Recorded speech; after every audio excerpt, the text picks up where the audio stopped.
Hey everybody, Amberly Olsen here, Module 4. I'm going to tell you a little bit about fennel today, Phoeniculum vulgar, member of the Apiaceae family. Most of us know it as common fennel, bitter fennel, sweet fennel. It can be called Barisa nuf or Caracella, or a couple of the other names that it's known by.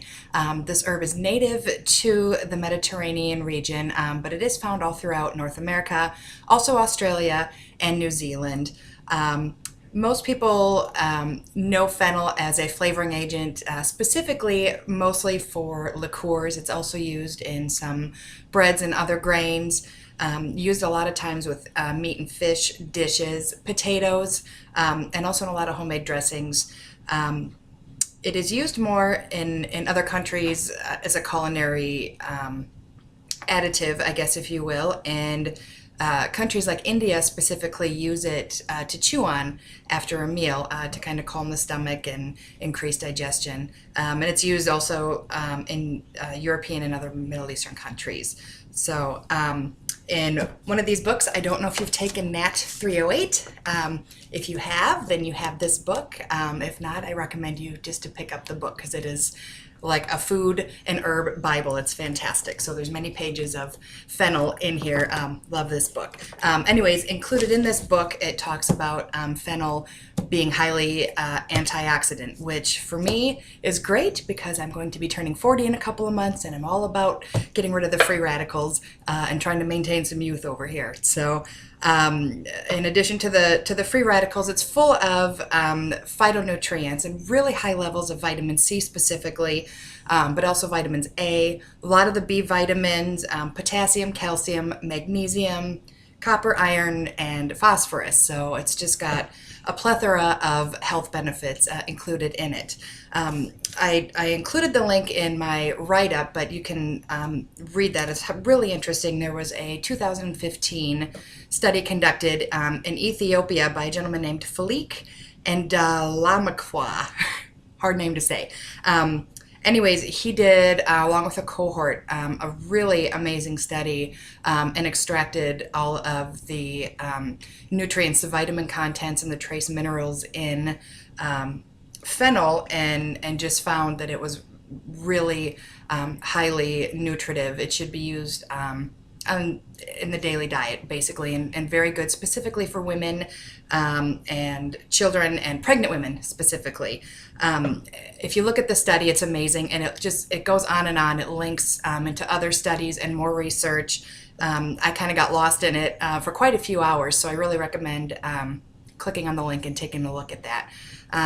Fennel is also used for cramping and dyspepsia, excuse me. It can stimulate digestion, which I mentioned before. It can also promote menstruation, so it's an emmenagogue herb. It can increase the libido and also increases lactation.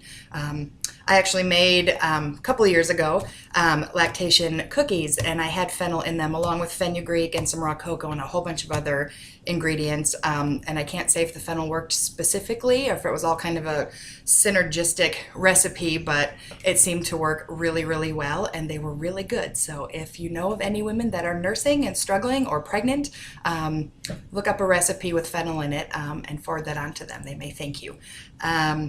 Fennel also is used to treat colic, and as I found here, that's something I haven't used in quite a long time, but I actually have some gripe water from when my babies, who are now 3 and 4, were a little bit colicky sometimes after nursing. And this is 2 ingredients, and it is fennel extract and ginger extract, and it's in there in a 50-50 dilution, of course with deionized water and some of the other things that keep it from clotting, if you will, clumping, excuse me. But anyways, I've kept it on hand. It doesn't expire for a few more years in case my kids ever have just an upset stomach or feeling nauseated. And thankfully, I haven't ever had to use it because they're pretty healthy kids. Anyway, another great thing that I didn't even really realize I had that had fennel in it in my home. So dosage wise, fennel is usually used as a tea, as an extract, or an infusion. It can be used topically. It was a 2 to 5% amount that you can use, and I think Peterson's textbook mentioned mostly for snake bites, insect bites, that kind of a thing.